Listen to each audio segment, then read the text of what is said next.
चरणों में एकत्रित हुए हैं,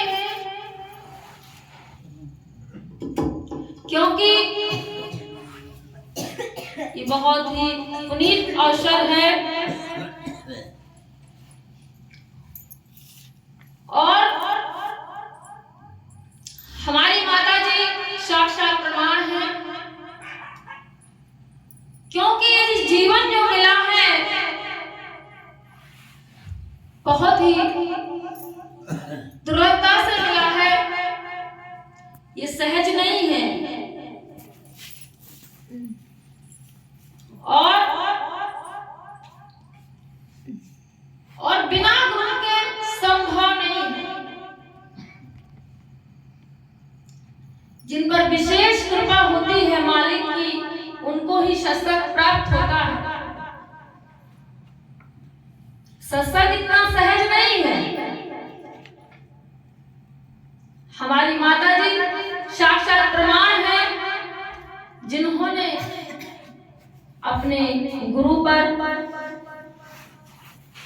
अपने गुरु दरबार पर पूरा जीवन तन मन धन से निछावर कर दिया। ये कोई खेल नहीं है। जिन्होंने कुर्बानी दी है, जिन्होंने समर्पण किया है, उनको पता है कि ये मामूली वस्तु नहीं है।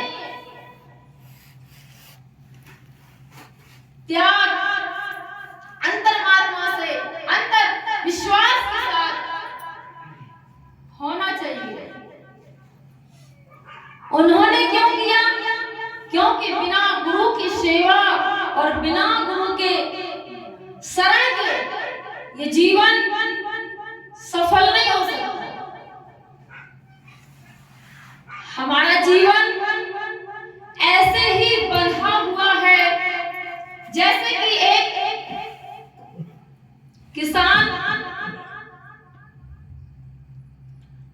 गौशाला से पशुओं को ढीलता है, पशुओं को छोड़ता है और वो चराने के लिए जाता है। जब लौट के आता है तो बांधने लगता है अपने पशुओं को। उसमें से एक गाय होती है, उसकी रस्सी टूट जाती है। अब शाम का समय तो रस्सी मिलना असंभव था। अब वो परेशान हो गया कि इस गाय को मैं कैसे बांधूं। तब उनके बगल में एक संत जी रहते थे, उनके पास गए, कहने लगे महाराज मैं बहुत परेशान हूँ, मेरी गाय बंधने गई है क्योंकि रस्सी टूट गई है, अब मैं क्या करूं। संत जी ने उनको सलाह दी कि बेटा एक काम करो, उस गाय को जहां वो बंधती है थान पर ले जाकर आप उसको बांधने का नाटक करो। जैसे आप बांधते हो वैसे ही उसको नाटक करके बांध दो, वो बंध जाएगी। उन्होंने ले जाकर उस गाय को वैसे ही फॉर्मेलिटी नाटक किया, उसको आभास हो गया मैं बंध गई हूँ, कोई दिक्कत नहीं।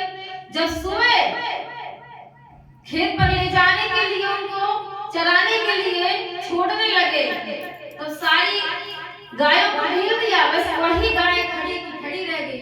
उसको उसने इसलिए नहीं खोला क्योंकि उसने बांधा नहीं था, क्योंकि रस्सी तो थी नहीं, उसने तो नाटक किया था बांधने का। वो गाय जहाँ की तो खड़ी रही। जब वो आगे निकल गए तब उसने पीछे मुड़ के देखा कि वो गाय तो उसी जगह खड़ी है, इसको तो बांधा नहीं है, इसको छोड़ने की जरूरत क्या है। तब बगल में ही उनके संत जी थे, उनसे कहा कि महाराज ये तो बड़ा गजब हो गया, रस्सी से मैंने इसको बांधा भी नहीं फिर भी खड़ी है। अरे बोले बेटा जैसे तुमने बांधा था उसी तरह तू इसको फॉर्मेलिटी से खोलेगा तभी वो चलेगी, क्योंकि उसको पता है कि मैं बंधी हूँ।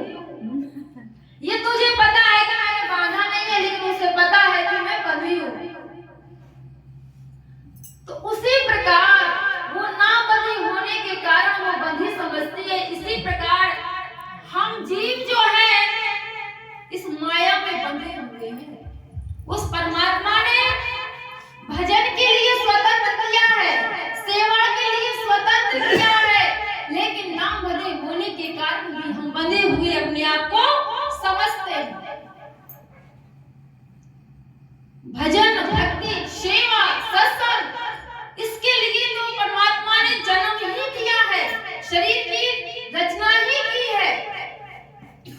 हम सारे काम करते हैं, लेकिन जो काम के लिए ये शरीर मिला है, इसी काम को पीछे छोड़ देते हैं और क्या कहते हैं, प्रभु माया में बंधे हैं। अरे जिस चीज के लिए हमको परमात्मा ने सुंदर काया दी, इसी को भी भुलाए पड़े हैं। माता जी कहा करते थे, जरूरी नहीं है तुम 24 घंटे आश्रम में ही रहो, 8 दिन में सही, एक दिन 24 घंटा में एक घड़ी, आधी घड़ी, जितना भी मेरे स्मरण करो, भजन करो, और जब भी मौका मिले दरबार में आओ, सेवा करो, कीर्तन करो, कुछ तो कमाई करो। गुरु महाराज जी ने, माता जी ने कितना परिश्रम किया, मैया ने कहां से सेवा ला के यहाँ पे दरबार खड़ा किया। आप लोगों का तो सौभाग्य है कि यहाँ पे एक स्थान बना दिया आपको बैठने के लिए, सेवा के लिए, भजन के लिए, आपके उद्धार के लिए। यदि हम इसको ना समझे